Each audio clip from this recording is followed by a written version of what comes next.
Bonjour, je me présente Ariet Lamia, orthophoniste, productrice et animatrice de cette émission podcast de Voice of Ortho. Un podcast qui donne la parole aux orthophonistes marocaines, mais pas que.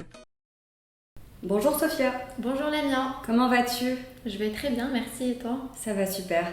Merci de rejoindre le podcast de Voice of Ortho. On s'est croisés de nombreuses fois lors de formations sur différents thèmes qui concernent l'orthophonie, mais nous n'avons jamais vraiment eu l'occasion de discuter. Du coup, je suis très contente de faire cet épisode avec toi. Mais avant tout, est-ce que tu peux te présenter, s'il te plaît? Déjà, le plaisir est partagé. Je suis très contente aussi de pouvoir faire cet épisode avec toi.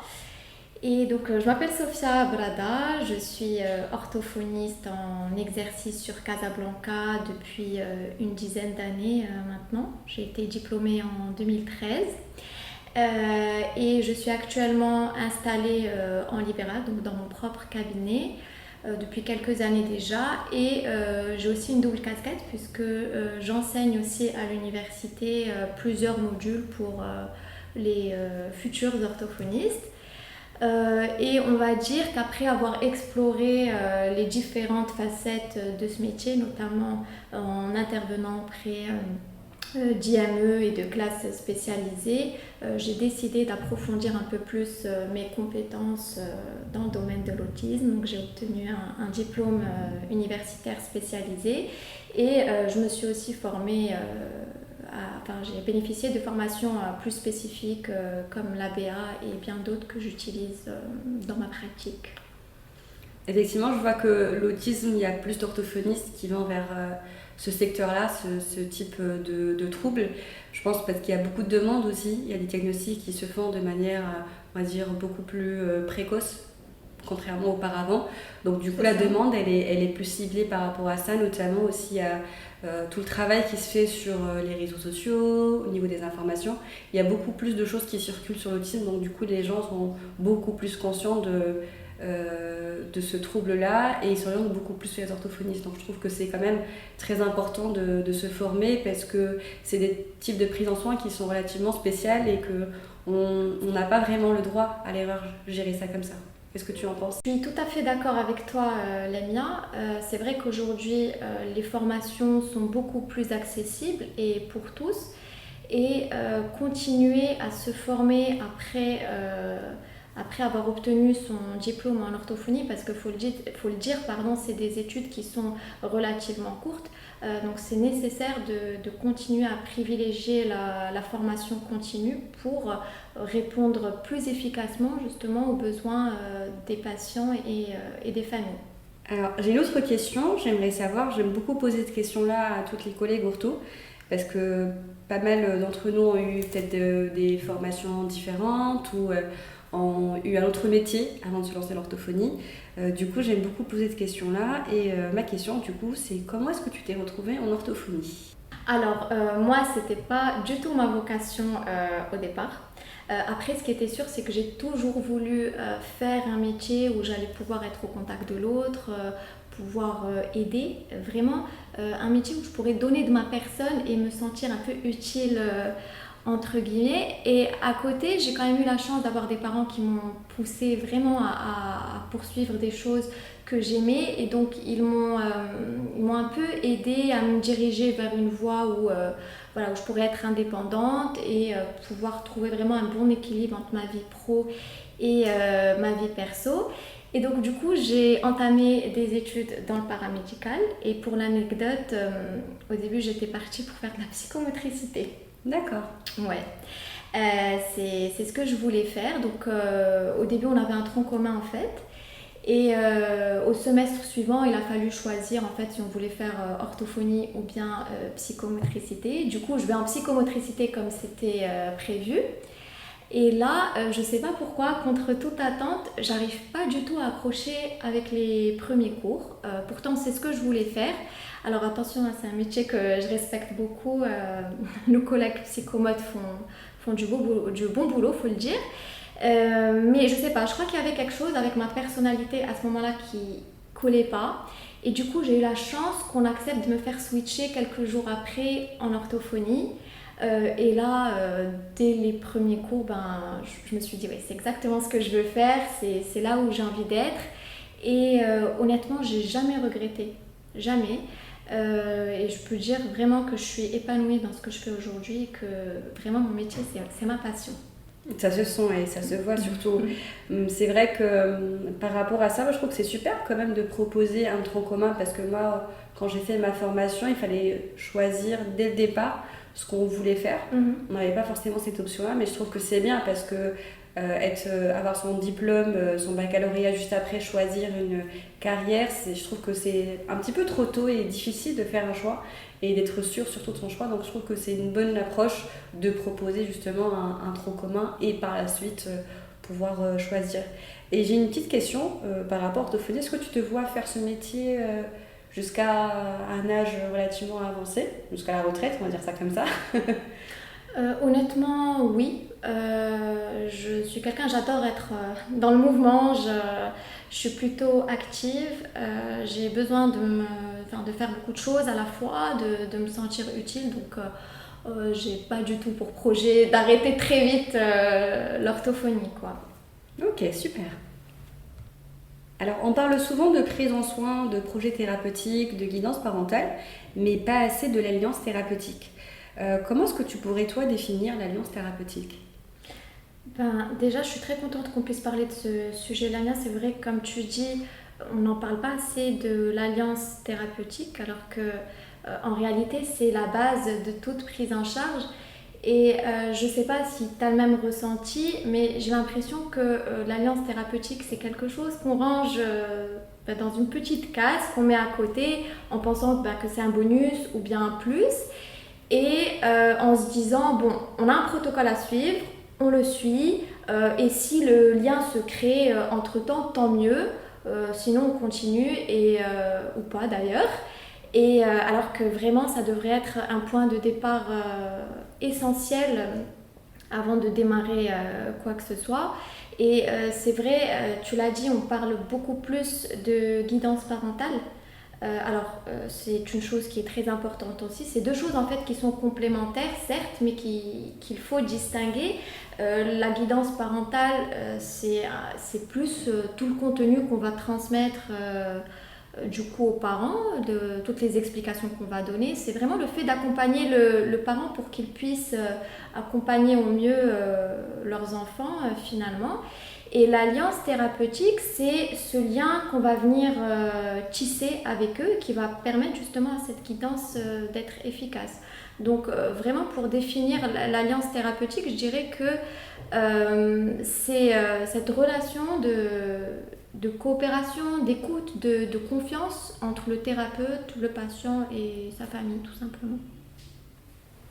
Justement, je trouve que l'alliance thérapeutique, elle prend réellement sens quand on reçoit des jeunes enfants, des petits de 2 ans, 2 ans et demi, où déjà il faut gagner la confiance des parents avant tout, pour qu'ils s'engagent dans une prise en soin avec nous, mais aussi avec un jeune enfant, parce que les tout petits, c'est pas facile de gagner leur confiance et de vraiment tisser un lien, et sans ça, j'ai l'impression qu'il n'y aura pas de suivi, il n'y aura pas d'objectif thérapeutique, ou juste une séance où on va sentir que des compétences sont développées. Qu'est-ce que tu en penses?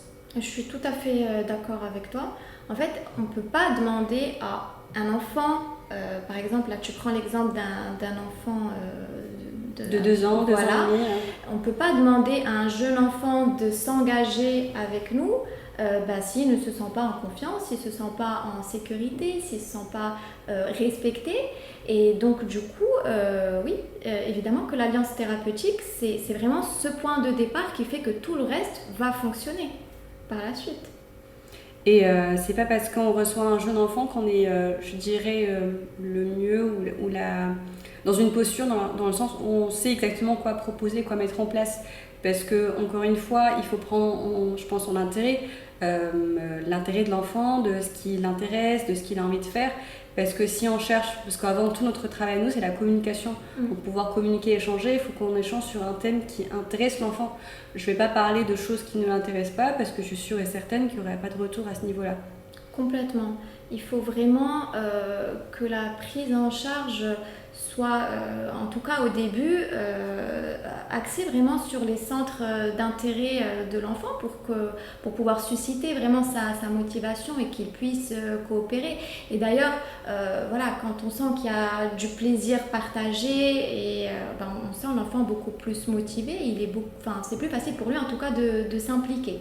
Exactement, et un enfant qui rit, un enfant qui a du plaisir, c'est un enfant qui est apte et qui est prêt à emmagasiner toutes les informations qu'on va lui transmettre et tous les apprentissages. Le cerveau, il est prêt à tout prendre.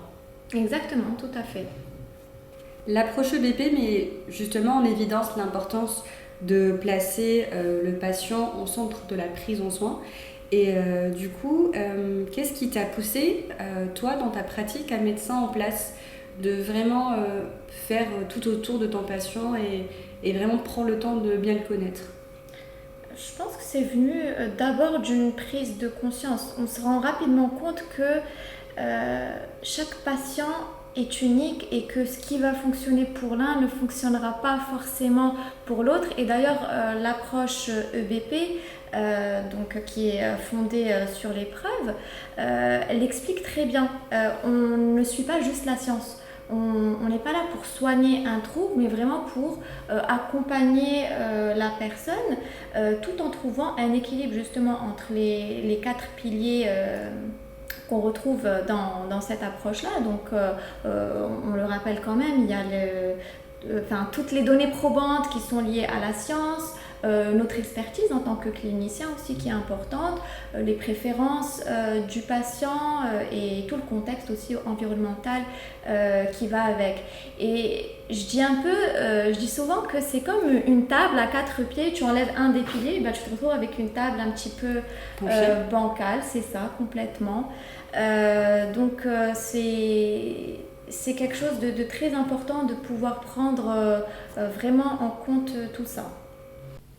Du coup, ma question, ça serait plutôt, est-ce que tu as mis ça en place au fur et à mesure ou plutôt tu as eu un déclic? Parce que moi, personnellement, je l'ai ressenti plus comme un déclic, comme une délivrance dans un sens, où j'étais face à un patient TSA avec qui ça bloquait, on n'avançait pas du tout. Et j'arrivais pas forcément, parce que quand je pose la question aux parents, ils ne savent pas forcément ce qui l'intéresse, ce qu'il a envie de faire ou pas. On me dit qu'il bouge beaucoup, mais il n'y a pas forcément de centre d'intérêt. Alors qu'on sait très bien qu'il y en a toujours, qu'il faut juste chercher et savoir où chercher.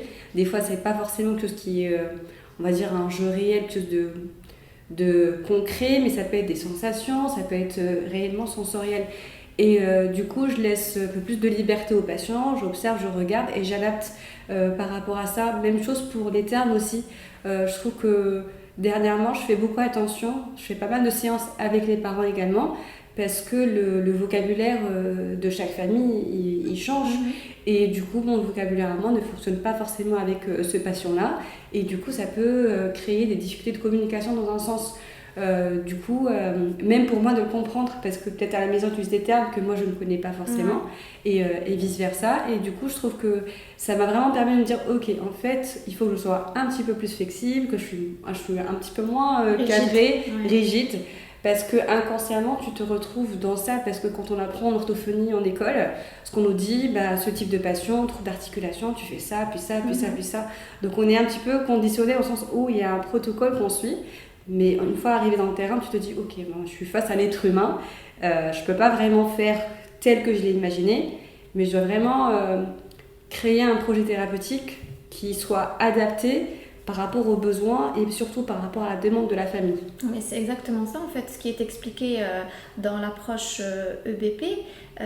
Et l'idée, c'est vraiment de sortir de cette idée où on doit tout contrôler, de cette idée où on propose quelque chose de rigide, mais plutôt s'ouvrir à quelque chose de beaucoup plus collaboratif. Et je pense que tu le sens aussi dans ta pratique, Lamia, quand les parents sont impliqués, quand l'enfant est investi et qu'il est motivé, etc., c'est tellement plus fluide et l'enfant progresse. Et en fait, c'est un peu ça qu'on recherche, que tout le monde puisse être vraiment acteur de la thérapie. C'est vrai que alors pour ne pas généraliser, mais je pense que nous, les orthophonistes, on a vraiment ce besoin viscéral d'être tout le temps dans l'action, de tout le temps parler, de tout le temps stimuler.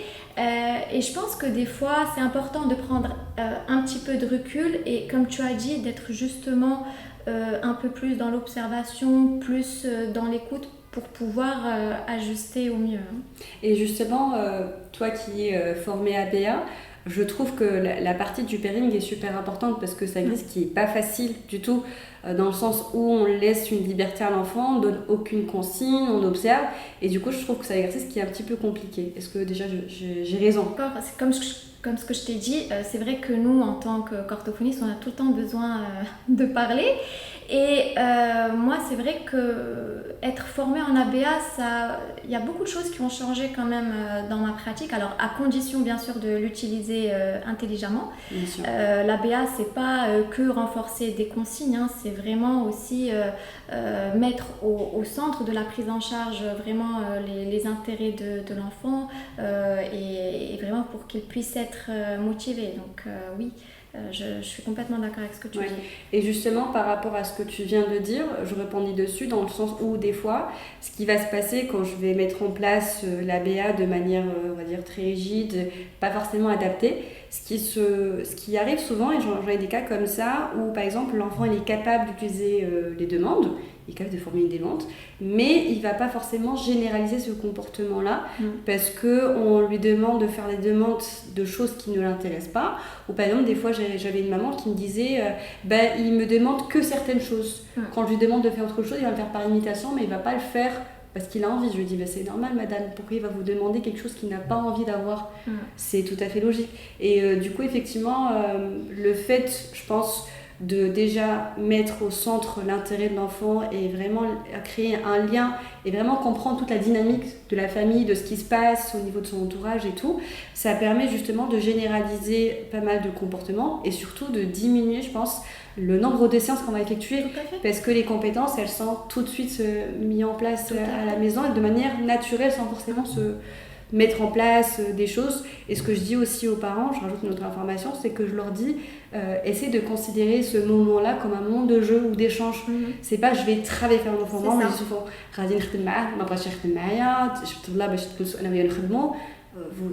vous êtes une maman, vous êtes la maman de cet enfant-là, vous n'êtes pas l'orthophoniste, vous n'êtes pas une éducatrice, ne cherchez pas. Donc même vous, quand vous utilisez le mot travail, vous sentez comme une obligation, et du coup l'échange il sera pas naturel.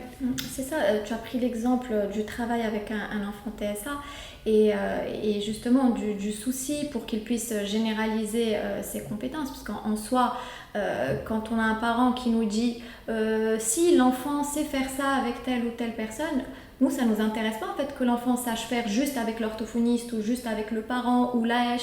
Non, pour dire d'une compétence justement qu'elle est acquise, il faut qu'il puisse la généraliser correctement. Et d'où l'importance, je pense quand même, d'impliquer les parents dès le début. Il faut leur donner cette place dans le process. Moi, personnellement, surtout dans les cas de prise en charge TSA, la plupart du temps, je fais assister les parents à mes séances. J'ai besoin de modéliser pour eux pour qu'ils puissent à leur tour reprendre les choses à la maison. Et d'ailleurs, j'avais une maman, pas plus tard que la semaine dernière, qui me disait... déjà, c'est une maman qui a déjà assisté à certaines de mes séances. Alors, je ne le fais pas systématiquement, mais dans certains cas. Et qui me disait Sophia, on reçoit vraiment beaucoup d'informations de différents types de spécialistes. Donc l'orthophoniste nous dit des choses, le pédopsychiatre, le psychomotricien, etc. Le problème, c'est qu'il y a tellement de choses, c'est trop abstrait, on a besoin de voir.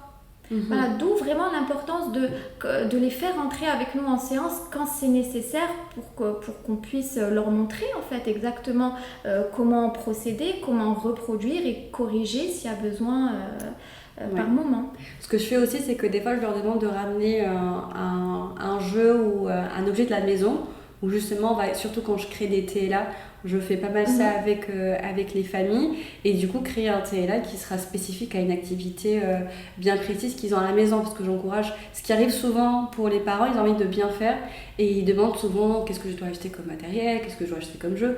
Moi je leur dis généralement vous avez déjà ce qu'il faut à la maison, ramenez-moi certaines choses que l'enfant aime bien et on pourra adapter, comme ça sera beaucoup plus facile pour vous de transmettre justement cet apprentissage là en dehors des séances.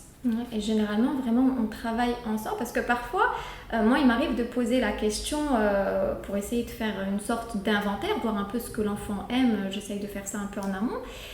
Et parfois, même les parents, ils ne savent pas trop. Donc vraiment, c'est un travail même pour eux à la maison. D'enquêter, exactement. Et après, de faire un inventaire ensemble pour qu'on puisse vraiment s'appuyer sur pas mal de choses et qu'on ait le choix surtout. Alors, si par exemple tu es face à un jeune ortho qui se lance dans le domaine du travail et qui aimerait justement mettre ça en place, une réelle alliance thérapeutique avec le patient, avec l'entourage du patient, est-ce que tu aurais des recommandations à lui donner ? Oui, alors ce que je dirais à des futurs orthophonistes ou un jeune orthophoniste qui se lance, déjà c'est de ne pas avoir peur, de ne pas tout savoir tout de suite. Donc il faut prendre le temps de beaucoup observer, beaucoup écouter, notamment lors de l'anamnèse, donc au-delà des questions un peu classiques qu'on va poser donc à la famille, il faut essayer vraiment de creuser un peu plus pour mieux préparer le terrain et recevoir vraiment l'enfant dans les meilleures conditions pour pouvoir tisser ce premier lien avec lui. Donc je pense qu'en plus des questions classiques, il faut aussi poser des questions sur les centres d'intérêt de l'enfant, qu'est-ce que l'enfant aime, qu'est-ce qu'il n'aime pas. Le contexte familial qui s'investit dans l'éducation de l'enfant aussi. Et c'est aussi un moment, cette anamnèse, c'est un moment vraiment de bienveillance et d'échange où c'est un premier moment où on est déjà là en train de tisser un lien avec les parents. Donc je pense que pour commencer, il faut vraiment être dans l'écoute, valider ce qu'ils ressentent, que ce soit du stress, de la fatigue, et ne pas se dire que c'est hors sujet, parce qu'en réalité c'est au cœur de la prise en charge, et puis de les impliquer dès le départ en expliquant un peu comment on va procéder, pourquoi, etc. Et puis après, pour le contact avec un jeune enfant, par exemple, je dirais déjà qu'il faut adopter cette posture où on est plutôt avenant, souriant, on essaye de créer vraiment une relation qui soit sécurisante pour l'enfant. Et donc, il faut apprendre aussi à être dans l'observation. Je pense qu'il faut être beaucoup dans l'observation au début pour mieux apprivoiser justement l'enfant et être dans l'écoute sans trop proposer quelque chose de rigide, comme un cadre rigide ou quoi, ou poser trop de questions. Je ne sais pas ce que tu en penses. Je suis d'accord avec toi parce que généralement ce qui se passe, on a généralement peur du silence. Donc du coup on cherche à chaque fois à parler, à faire des sons, à discuter, même s'il n'y a pas forcément de retour du patient, si c'est un patient qui est non oralisant. Et du coup on se dit peut-être que les parents ils sont à côté, ils n'entendent pas d'échange de paroles, donc ils se disent peut-être que l'orthophoniste n'est pas en train de travailler. Et comme tu l'as très bien dit, au tout début c'est tout à fait normal de se sentir pas forcément à l'aise et pas en confiance, dans le sens où on se dit qu'il faut tout savoir, alors qu'en orthophonie c'est un domaine qui est très très vaste, où c'est très très compliqué justement de tout maîtriser, même avec plusieurs années de pratique, on n'est pas pour autant à l'aise dans tous les domaines et encore heureux. Du coup c'est bien de connaître un tout petit peu nos limites et ce qu'on peut faire ou pas faire, et surtout partir du principe qu'on est toujours apte à apprendre. C'est pas parce que tout ce qui est difficile pour nous que ça sera toujours difficile. Pareil pour nos patients, on les encourage à apprendre et à dépasser un tout petit peu leurs difficultés, donc on devrait en faire pareil. Donc je trouve que souligner le fait que c'est ok de ne pas parler, de ne pas faire des bruits pendant la séance, ou tu vois ce que je veux dire, parce que des fois c'est très stressant de se dire il y a un silence pesant pendant la séance, mais il y a quand même du plaisir, on fait des choses ensemble. Mais c'est vrai qu'il n'y a pas vraiment de discussion et se dire peut-être que les parents à côté qui écoutent, voilà, ils vont se dire mais qu'est-ce qui s'est passé pendant cette séance-là? Est-ce que c'est quelque chose que, selon toi, un jeune ortho pourrait se poser cette question-là, toujours chercher à occuper le silence? Oui, c'est ça. Comme j'avais dit un peu plus tôt, on a tout le temps ce besoin d'être en train de parler. Et puis, moi, ce qui est important, et je l'explique souvent aux parents dès le départ, je pense qu'il faut être transparent et expliquer qu'on a besoin d'abord de créer... alors, ça dépend bien sûr des cas, encore une fois, mais dans certains cas, on a d'abord besoin, en priorité, vraiment de créer ce lien avant de pouvoir proposer quelque chose à un enfant pour qu'il puisse coopérer. Oui, effectivement, ça passe beaucoup par le jeu et ça, après, les parents, ils finissent par comprendre comment ça fonctionne et les résultats, les progrès de l'enfant sont la preuve par la suite. Exactement. Et justement, je rebondis par rapport à ce que tu viens de dire, qu'il est important de créer un lien avant tout, parce que des fois, quand on commence tout de suite à mettre en place un protocole ou la prise en soin de manière générale, on avance, à un moment donné, on bloque, parce que tout simplement, on n'a pas créé un lien au tout début. Et le fait de se dire, on va prendre le temps de créer un lien, de connaître un petit peu mieux l'enfant pour proposer une prise en soin plus adaptée, ça permet de gagner du temps, je pense, par la suite. C'est ça. Et en fait, des fois, en voulant trop bien faire, on brûle certaines étapes. Et malheureusement, oui, ça bloque à un moment donné. Donc, en résumé, l'alliance thérapeutique, c'est pas quelque chose qu'on va forcer. C'est plutôt quelque chose qu'on va co-construire et parce qu'en fait au final avoir des ressources, des méthodes, des outils c'est bien, mais ça remplace pas une vraie présence dans notre prise en charge et faut pas voir ça comme si c'était un objectif en fait. L'alliance thérapeutique c'est pas un objectif, c'est vraiment une condition pour que tout le reste puisse fonctionner. Exactement, tout à fait. En parlant de jeunes orthos, d'étudiants, est-ce que toi qui es justement enseignante, quels conseils tu donnes généralement à tes étudiants fraîchement diplômés? Alors, moi je leur dis souvent que c'est ok de ne pas tout savoir dès le départ, mais que le plus important c'est de continuer à cultiver sa curiosité, son éthique aussi très important parce qu'on ne le dit pas assez, sa bienveillance c'est très important aussi. Et puis si j'ai un conseil peut-être à donner, c'est de ne pas perdre en route le côté humain justement qui les a poussés à faire ce beau métier. Tout à fait. Pour finir, est-ce que tu as des recommandations, livres, formations ou compte Instagram? Alors j'aime bien suivre, je suis pas mal de pages qui partagent du contenu plutôt utile et pour rester dans le thème du jour, l'alliance thérapeutique, oui. J'aime bien la page Tout cuit dans le bec, si tu connais, qui partage pas mal de choses sur l'orthophonie et la parentalité de façon accessible.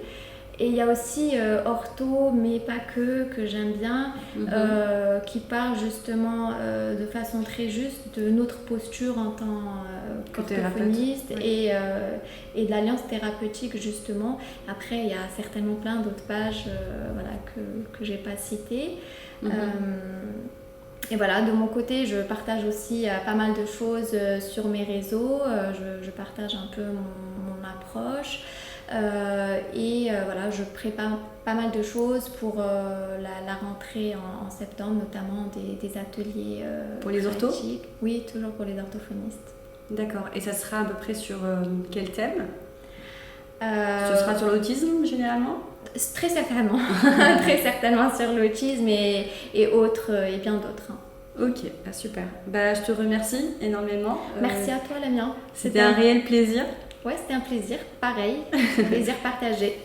C'était un très agréable sujet, parce que c'est toi-même qui l'as justement proposé qu'on en discute. Je me suis dit tout à fait, on n'est pas obligé de rester sur des thèmes principalement sur des troubles, mais parler de choses qui sont réelles et qui peuvent s'appliquer dans différents types de prise en soins, enfants, adultes, bébés ou personnes âgées. L'alliance thérapeutique est vraiment au centre, qui est tout au milieu et tout se construit autour de ça. Exactement, c'est le point de départ. Exactement. Merci beaucoup et à très bientôt. À bientôt, Lamia.